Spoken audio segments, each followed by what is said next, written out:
লৌহ হেফাজতের মালিক হেফাজত করেন যে কোনো শিলায়, আবার পতন করেন যে কোনো শিলা। 2004 সালের 21 আগস্ট জুলুম, অত্যাচার, দুর্নীতির বিরুদ্ধে ঢাকায় আওয়ামী লীগের প্রতিবাদ সমাবেশের ডাক দেয় তৎকালীন সরকার। 2001 সালের পর থেকে সারা বাংলাদেশে যে হামলা মামলা নির্যাতন চালায়, ওই সমাবেশে ত্যাগী নেতা কর্মী ছাড়া যাওয়ার কথা নয়। তাই শেখ হাসিনা সহ আওয়ামী লীগকে সমূলে মারার চক্রান্ত করে হামলা চালায়। আইবি আপা সহ অনেকে মারা যায়, তাদের জন্য সৃষ্টিকর্তা নাজাত দেয়। আমরা আহতরা অনেকে মানবতার জীবন যাপন করছি। আল্লাহ যেন আমাদের কষ্ট সহিবার ক্ষমতা দেয়, এই দোয়া করিবেন সবাই।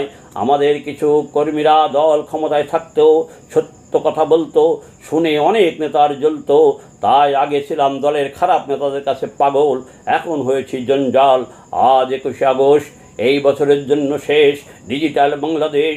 যে ব্যক্তি 21 আগস্ট হামলার ভিকটিম, মামলার বাদী ইঞ্জিনিয়ার বদরউদ্দিন আজিজ ভাই, তার খোঁজ খবর কি কোনো বড় নেতা নেত্রী নিয়েছেন?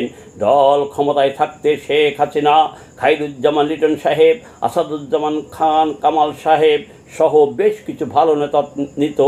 বাকিরা আমাদের আন্দোলনের ফসল অন্যদের নিয়ে খেত। বিভিন্নভাবে পদ পদবি বেচা, চাকরির তদবির, বিভিন্ন কাজের কমিশন, বিভিন্নভাবে টাকা আসতো, তাহা গুনতেই তাদের সময় চলে যেত। এখন তো আর তা নাই।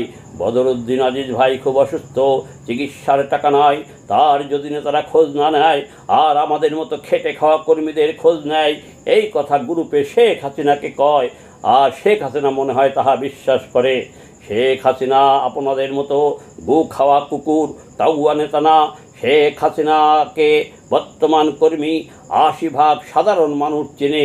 দেশের জন্য সে কি রত্ন ছিল, তার জন্য কোটি কোটি মানুষ চোখের পানিতে সৃষ্টিকর্তার কাছে দোয়া করে।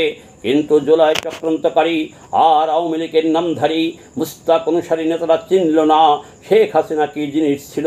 চিনবে সামনে যখন চিনবে, গণধোলাই খাবে, হিরো থেকে জিরো হবে, তখন আর সময় থাকবে না।